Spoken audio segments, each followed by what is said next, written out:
Based on this story, we will learn about the narcissistic double bind. This is a psychological manipulation tactic where a person offers you two choices, but both lead to you losing and them winning. We will see how the villain disguises a trap as freedom and how the protagonist uses gray rock methodology, becoming uninteresting and unresponsive, to hide her strategy until the trap shuts. If you're watching this video, tell me where you're from or what time it is for you. The Merlot was a 2012 vintage, heavy with tannins that coated my tongue like velvet. Richard poured it with that practiced wrist flick he used on clients when he was about to upsell them a restoration job they didn't need. We were in the library, surrounded by the smell of old paper and beeswax, the scent of our livelihood. "It's not about dissatisfaction, Jess," he said, swirling the glass. "It's about expansion. Intellectual and emotional bandwidth." I watched the candlelight distort through the crystal. He wasn't looking at me. He was looking at his reflection in the dark window. "Expansion," I repeated, the word tasting sour. "You want to sleep with other people to expand our bandwidth?" "That's reductive." He sighed, a sound of patient disappointment. "I'm talking about autonomy. We've been merged for 12 years. The business, the house, the accounts. We're losing our individual edges. An open arrangement isn't an exit. It's a ventilation shaft. It keeps the air fresh so we don't suffocate." He leaned forward, his eyes locking onto mine with that terrifyingly sincere warmth, the kind that made you feel guilty for even thinking the word no. "I just want us to be the best versions of ourselves," he whispered. "Don't you want that?" I took a sip, but the wine had turned to vinegar. Why did his request for freedom feel so much like a performance review? Meta. Sex 1.5. My stomach rolled, a slow, cold churn that had nothing to do with the alcohol. I sat alone in the kitchen after he'd gone up to bed, listening to the hum of the refrigerator. "He's bored," my brain whispered. "He's found someone else and wants permission retroactively." But that was too simple for Richard. Richard didn't do simple. He did leverage. I ran a finger along the granite countertop. If I said no, I was the repressive, insecure wife stifling his growth. If I said yes, I was opening a door I might never be able to close. It was a classic bind. He had framed the conversation so that no made me the villain of our marriage. "Ventilation shaft," I muttered to the empty room. Ventilation shafts didn't just let air in, they let smoke out. Or fire. I needed to see the blueprint of this architecture before I agreed to live in it. Was I really afraid of him being with another woman? Or was I afraid of what he would do with the permission? Meta 1.5. "Parency is key," Richard said, his pen hovering over the legal pad. We were treating this like a business merger. It was grotesque, yet oddly comforting. I understood contracts. I understood clauses. "Rule 1, no bringing them to the house," I said, my voice steady. "Rule 2, veto power. If one of us is uncomfortable, it stops immediately." "Agreed," he said, scribbling. "But I want to add a clause about emotional clarity. We need to be honest if feelings develop. We can't penalize each other for human nature, Jessica. That would be a breach of trust." He looked up, his glasses catching the light. "And for the sake of the business, we maintain a united front. No one knows. Reputation is currency, as you know." I nodded, watching him write. Reputation is currency. Why did he care so much about the business reputation right now? Our restoration firm, Legacy Arts, was stable, boring even. "Sign here," he said, sliding the pad across the mahogany. I looked at his signature, bold, looping, taking up 2 lines. Mine was small, cramped. As the ink dried, I realized I hadn't just signed a permission slip. I had signed a waiver of liability. But for what? The first time he left, the house felt enormous. He had worn the navy blazer, the one with the silk lining I'd bought him for his 40th. He'd sprayed on the sandalwood cologne, 2 pumps, neck and wrist. He never wore cologne for me anymore. "Don't wait up," he'd said, kissing me on the forehead, a chaste, pitying kiss. Now, the silence in the living room was deafening. I sat on the sofa, a book open on my lap, but I hadn't turned a page in an hour. The clock on the mantel ticked, a rhythmic, mocking sound. Tick, tock. You agreed to this. Tick, tock. You're the cool wife. I closed my eyes and inhaled. The sandalwood still lingered in the hallway. It was suffocating. It wasn't jealousy burning in my chest.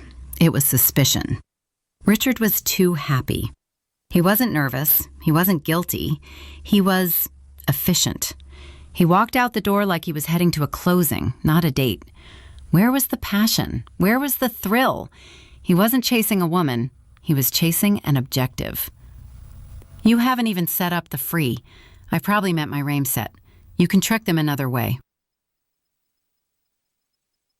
Well, Richard said a week later, leaning over my shoulder as I worked on the quarterly projections. His breath was warm on my neck. I'm busy, Richard. The provenance on the Ming vase is messy. You're hiding, he corrected gently. He pulled out his phone. Here, let's do it together. It'll be fun, like a game. He took my phone from the desk. He didn't ask, he just took it. Pick a good photo, the one from the gallery opening last year. You looked commanding. He swiped through my photos, his thumb moving with irritating speed. There. And for the bio, let's say, art historian seeking intellectual sparring partner. That sounds like you. It sounds pretentious, I snapped, reaching for the device. It sounds like quality, he countered, holding it out of reach. I just want you to have the same experiences I'm having, Jess. It's not fair if I'm the only one exploring. Fair. Another weaponized word. He wasn't helping me find a date. He was curating evidence. Why did he need me to be active? To alleviate his guilt or to establish a pattern? Sex 1.5. The man's name was David. He was an architect, 45, with a divorce under his belt and a nervous habit of shredding his cocktail napkin. Richard had approved of him. He looks safe, Richard had said. We sat in a bistro 3 towns over. The lighting was dim, the jazz generic. So, you restore antiques? David asked, eyeing me over his martini. Must be fascinating. Bringing dead things back to life. Ideally, we stop them from dying in the first place, I said, my voice flat. I felt like I was floating above the table, watching myself perform the role of available woman. It was exhausting. I didn't want to be here.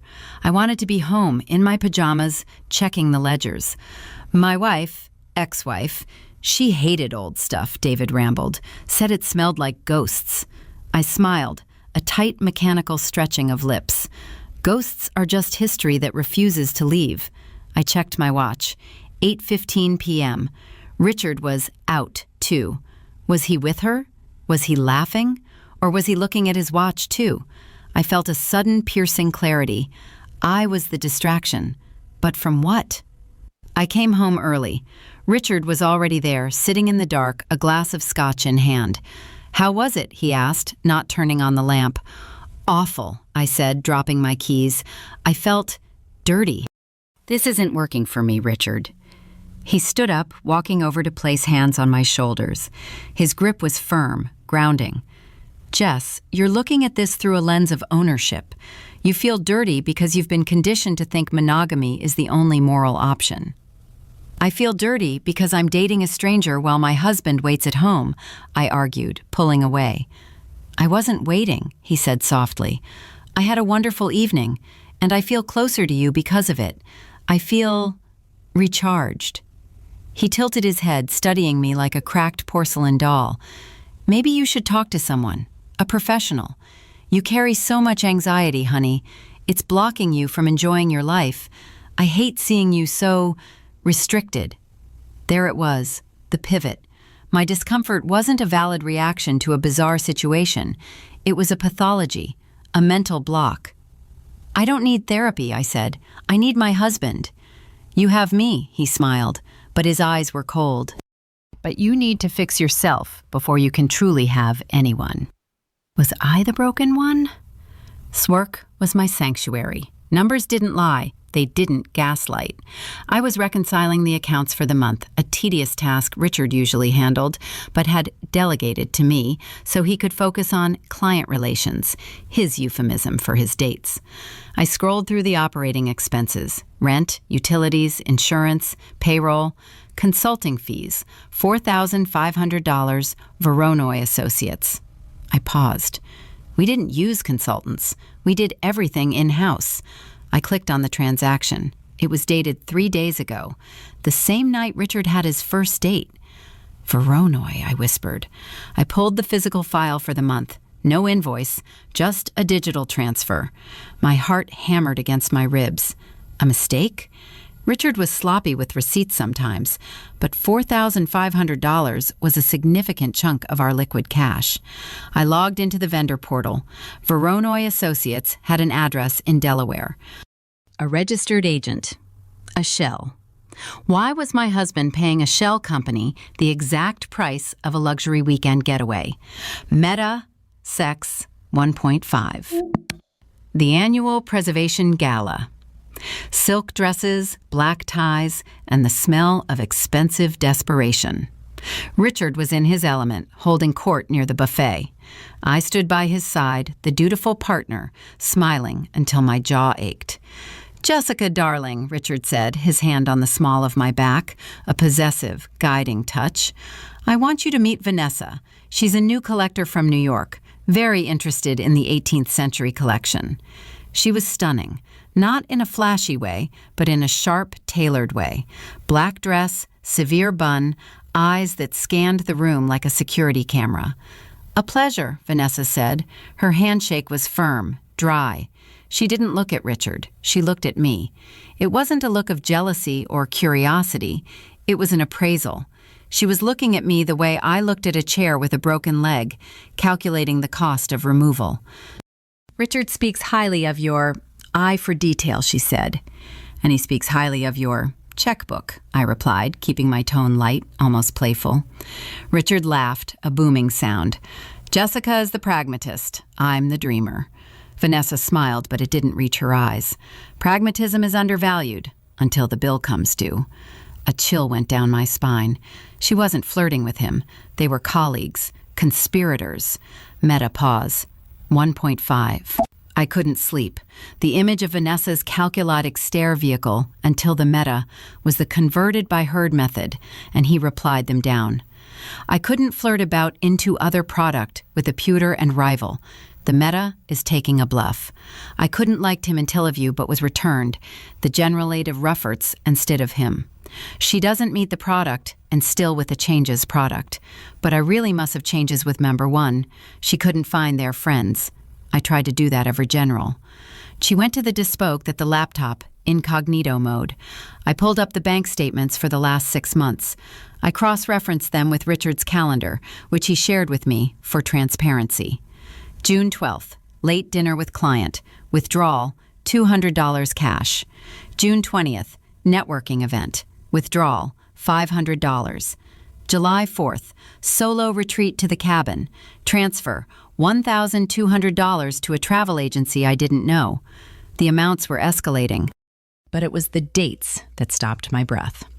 Every single significant withdrawal aligned perfectly with his newfound freedom. But it wasn't just spending money on dates.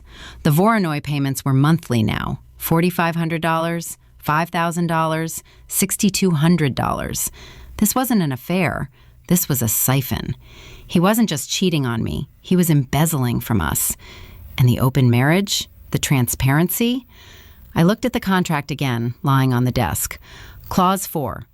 Each party retains autonomy over personal expenditures incurred during external social engagements. He had codified his theft. He made me sign a permission slip for him to drain our accounts. "You smart son of a bitch," I whispered.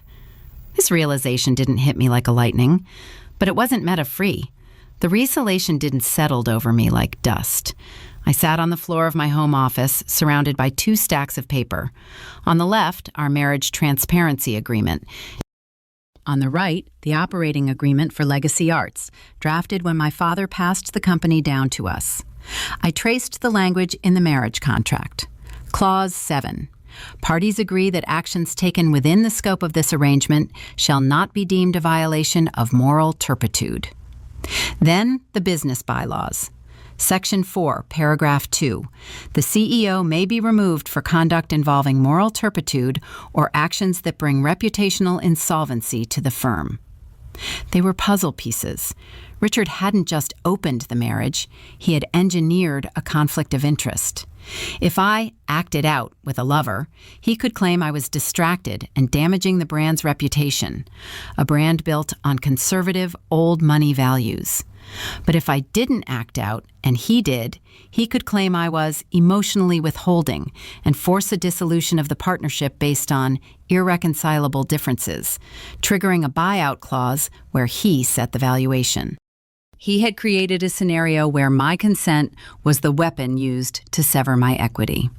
"You aren't looking for a spark, Richard," I whispered to the empty room. "You're looking for a breach of contract." 70 years old, wore Chanel suits that cost more than my car, and had a reputation for eating unfaithful husbands for breakfast. She read my documents in silence, the only sound the clicking of her nails on the glass desk. "He's good," she said finally, tossing the papers down. "Evil, but good." "Can I stop him?" I asked. The air in her office smelled of peppermint and aggressive litigation. "He's not trying to divorce you, Jessica. He's trying to fire you," she said, leaning back. "He's siphoning cash to this shell company, Voronoi, to devalue the business. When the accounts are dry, he'll trigger the buyout. He'll buy your share for pennies on the dollar because the company will look bankrupt on paper. Then he and his consultant, Vanessa, will miracle the money back in." She took off her glasses.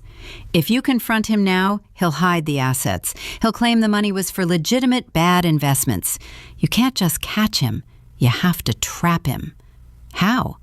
"Stop reacting," Patricia commanded. "Become a gray rock. Be boring. Be happy. Let him think he's won. People who think they've won get sloppy." Sex, 1.5. Dinner that night was a masterclass in dissociation. Richard was talking about a breakthrough he had with Vanessa regarding the provenance of a Louis XIV commode. He was animated, his cheeks flushed with the excitement of his own cleverness. "She really understands the market, Jess," he said, spearing a piece of asparagus. "We're thinking of expanding the consultation arm." "That sounds wonderful," I said, forcing a smile that felt like it was stapled to my face. "I'm so glad you found someone who speaks your language." I watched him closely. He paused, waiting for the jealousy, waiting for the bite. When it didn't come, a flicker of confusion crossed his face. He blinked. "You're okay with it?" he asked. "I'm relieved," I lied. "Honestly, Richard, I've been so overwhelmed with the restoration work. Having someone else handle the vision takes the pressure off me." I took a sip of water. "I actually matched with someone new on the app today, a landscape architect." I hadn't.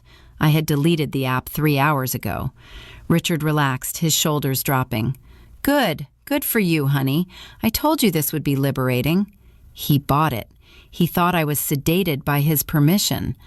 So next day, I didn't go to the studio. I went to the public library 3 towns over, using a computer terminal that couldn't be traced to our IP address. I searched for Vanessa Thorne. Not on social media, she was a ghost there, but in legal registries. She wasn't an art collector. She wasn't a curator. Vanessa Thorne, J.D., Senior Partner, Thorne & Associates. Specialization, corporate insolvency and asset liquidation. I stared at the pixelated headshot. She was a shark, just like Patricia. But she worked for the other side. She stripped companies for parts. Richard wasn't sleeping with her. Or if he was, that was just a bonus. He had hired her to gut my father's company from the inside out so he could rebuild it in his own name. The dates weren't romantic rendezvous. They were strategy meetings. I felt a cold, hard knot tighten in my chest. It wasn't heartbreak. Heartbreak implies you still care about the person hurting you. This was just calculation. Stood in our bedroom, looking at Richard's side of the closet. His suits were arranged by color. His shoes were polished and pointing outward, ready to march. For years, I thought his meticulousness was a sign of respect. Now I saw it for what it was: control. He didn't love Vanessa. He didn't love me. Richard was incapable of loving anything that he couldn't itemize on a balance sheet. He was a hollow construct of ambition wearing a human suit. "You're going to leave me with nothing," I said to his hanging silk ties. "You think I'm the antique, pretty, fragile, and easy to sell." But he forgot one thing about antiques. The older they are, the harder they are to break. I wasn't going to save the marriage. I wasn't even going to save the money. I was going to save my dignity. "I had an interesting call today," I said casually over breakfast a week later. Richard didn't look up from his tablet. "Oh, the landscape architect?" "No, a buyer, a representative for a private equity fund in Zurich. They're looking to acquire a heritage brand in the Southeast." Richard froze. His finger hovered over the screen. "Acquire? We aren't for sale." "I told him that," I said, buttering my toast with slow, deliberate strokes. But he mentioned a number, a valuation based on brand legacy, not just current assets. "What number?" Richard asked. His voice was too casual. $12 million, I lied. It was double what the business was worth, triple considering how much cash he had drained. Richard finally looked at me. I saw the greed flare in his pupils like a match strike. If he divorced me now, he'd get half of a hollowed-out shell. But if he waited for a sale, he'd get half of $12 million. Did you get a name?" he asked. "Mr. Sterling," I said. "He wants to meet next week, but I told him we were busy." "Call him back," Richard said instantly. "Jessica, call him back." Richard was a model husband. He canceled 2 dates with Vanessa. He brought me coffee in bed. He asked about my day. He was terrified I would mess up the deal with Mr. Sterling. I created a fake email chain. I used a burner phone to leave voicemails on the office line with a heavy Swiss accent. I spun a web of potential wealth so dense he couldn't see the exit. "They want to fast-track the due diligence," I told him on Tuesday, "but they're worried about the ownership structure. They prefer a single signatory for the transition period. It simplifies the liability." "Single signatory?" Richard frowned. "They want one of us to be the interim director, with full executive power to sign the sale papers," I explained. "I told them I didn't want the stress. I suggested you." He tried to hide his smile, but the corner of his mouth twitched. He thought I was handing him the keys to the kingdom. He thought he would sign the sale, take the money, and leave me in the dust. "Well," he said, puffing out his chest, "if it helps the deal go through, I suppose I can shoulder the burden. Sex, 1.5. We met in the conference room of the studio. I had set the stage perfectly.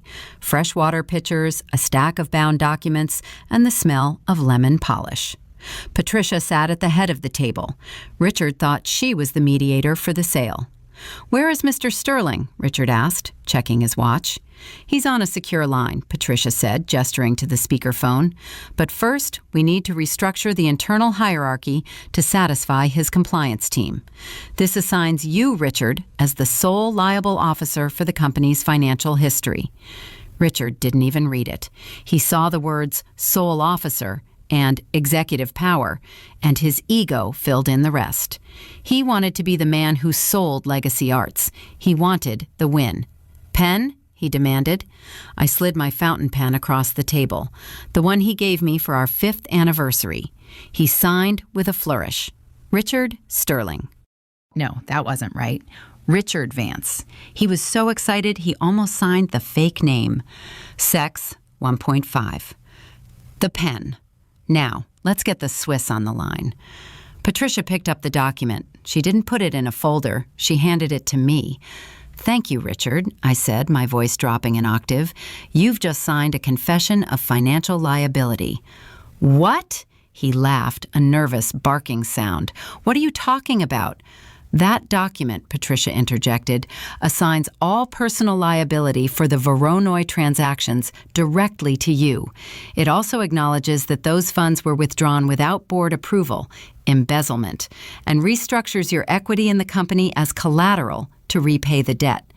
Richard stood up, his chair scraping violently against the floor. "This is bullshit. Where is Sterling?" "There is no Sterling," I said, standing to meet him. "There is no buyer. There is no 12 million. I threw the folder of bank statements on the table. "I know about Vanessa. I know about the shell company. And now I have your signature, admitting that you did it all alone." Meta, pause, sex, 1.5. Leaving him a shade of gray that matched the overcast sky outside. He looked at the door, then at me. For a second, I thought he might apologize. I thought he might try to charm his way out, to use that soft voice and those concern tactics. But the mask didn't slip. It hardened. He straightened his tie. He looked at me with pure, unadulterated contempt. "You think you're clever," he sneered. "You think keeping this dusty old shop makes you a winner. It's a graveyard, Jessica, and you're the caretaker." "Maybe," I said, walking to the door and holding it open. "But it's my graveyard. Get out." He didn't grab his coat. He walked past me, close enough that I could smell the sandalwood one last time. It didn't smell like fear. It smelled like arrogance. He truly believed he was too good for this consequence. "You'll bankrupt this place within a year without me," he spat as he stepped onto the sidewalk. "I'd rather be bankrupt," I said, and I slammed the heavy oak door. The sound echoed through the studio, final and absolute. I locked the deadbolt. Then, for the first time in months, I breathed. Lesson learned.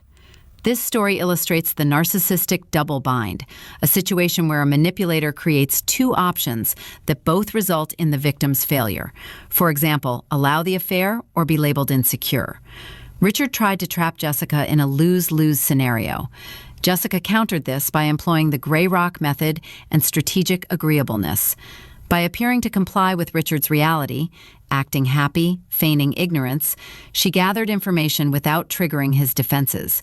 She didn't fight him with emotion. She fought him with his own weapon, greed. The takeaway: when dealing with a manipulator who uses concern and transparency as weapons, do not explain yourself. Do not defend yourself. Become uninteresting, bide your time, and wait for their arrogance to create an opening. The only way to win their game is to stop playing by their rules. Meta 1.5. If this story resonated with you, leave a like for you. Leave a like and for you. Here's whatever you want. Have suggested today you need to notice, #Meta. You can also drop any comment below, even just one word. Maybe tell me where you're watching from or what time it is right now. Sometimes one word is enough to say you were here.